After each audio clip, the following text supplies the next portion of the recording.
In the summer of 1592, Korea stood on the brink of annihilation. Over 700 Japanese ships thundered toward its shores, an invasion force unlike anything Asia had seen. Yet one man, armed with one revolutionary warship, stopped them. How did Admiral Yi Sun-sin, outnumbered 10 to 1, turn a doomed war around and reshape a nation's fate? This is the story of the turtle ship and how it saved Korea when all hope was lost.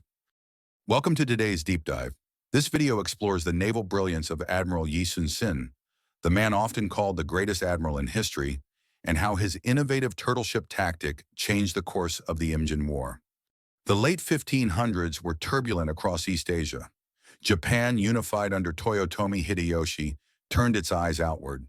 Having ended centuries of civil war, Hideyoshi sought a new conquest, China. But to get there, Japan needed to pass through Korea. Korea, ruled by the Joseon dynasty, was a Confucian state with modest defenses and limited wartime experience. The kingdom's military was underfunded, scattered, and, most dangerously, unprepared for a total invasion. In 1592, Hideyoshi launched a massive assault.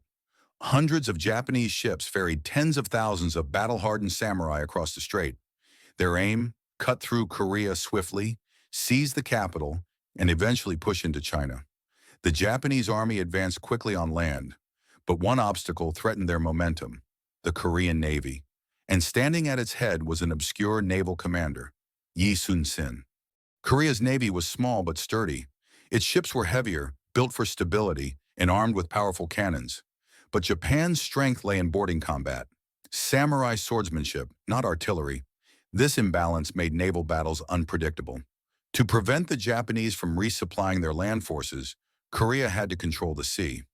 Yi Sun-sin understood this better than anyone. In preparation for war, Yi revived a forgotten Korean design, the Geobukseon, or turtle ship. It wasn't just a vessel, it was a floating fortress. Features included an iron-spiked roof preventing Japanese boarding, multiple cannon ports for continuous fire, a dragon-shaped bow that could emit smoke to obscure vision, stronger hulls to withstand enemy arrows and flames. Most importantly, it maneuvered quickly, lightning fast compared to other Korean ships. Yi now had the weapon he needed. What he required next was the perfect tactic. By mid-1592, Japanese forces had captured major Korean cities. Their plan depended on naval supply: rice, reinforcements, ammunition.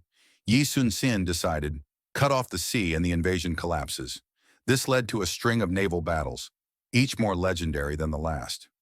Yi launched a surprise assault, sinking dozens of ships before the Japanese could respond. But this was merely the beginning.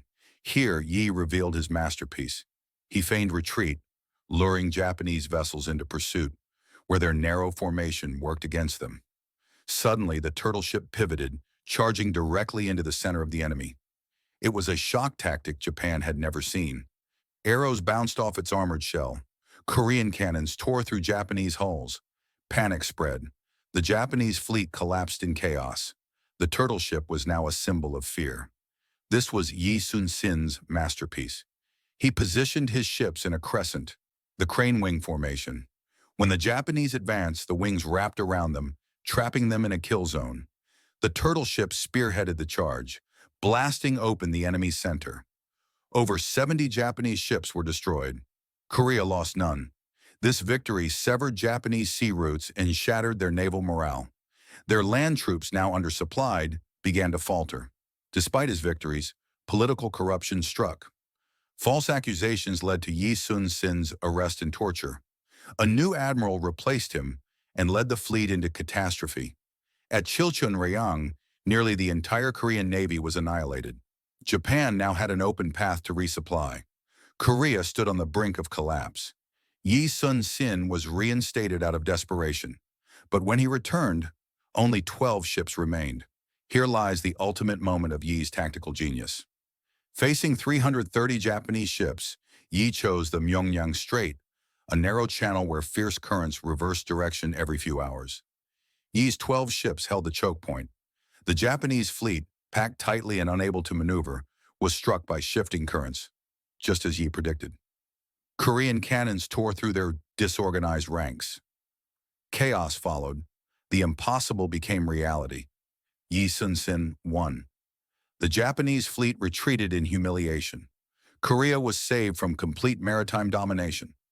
Yi Sun-sin's victories devastated Japanese logistics. Without secure supply routes, their armies in Korea starved, weakened, and eventually withdrew. His leadership ensured Korea maintained naval dominance. Japan failed to gain a foothold for continental invasion. Ming China retained influence in East Asia. Korean national identity emerged stronger, unified around resistance. How did one man change the fate of a nation? Yi Sun-sin combined revolutionary ship design, unmatched tactical creativity, and total mastery of the sea. He turned numerical inferiority into strategic superiority.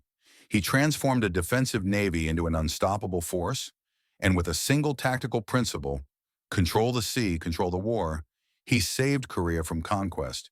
His turtle ship tactic wasn't just a naval maneuver. It was a decisive shift in the balance of power that reshaped East Asian history. If you enjoyed this deep dive into Admiral Yi Sun-sin's ingenious strategy, don't forget to subscribe, like, and share this video. It helps the channel grow and lets us bring you more untold stories of world-changing tactics. What do you think would have happened if Yi Sun-sin had not been reinstated when Korea had only 12 ships left? Would the nation have survived the invasion?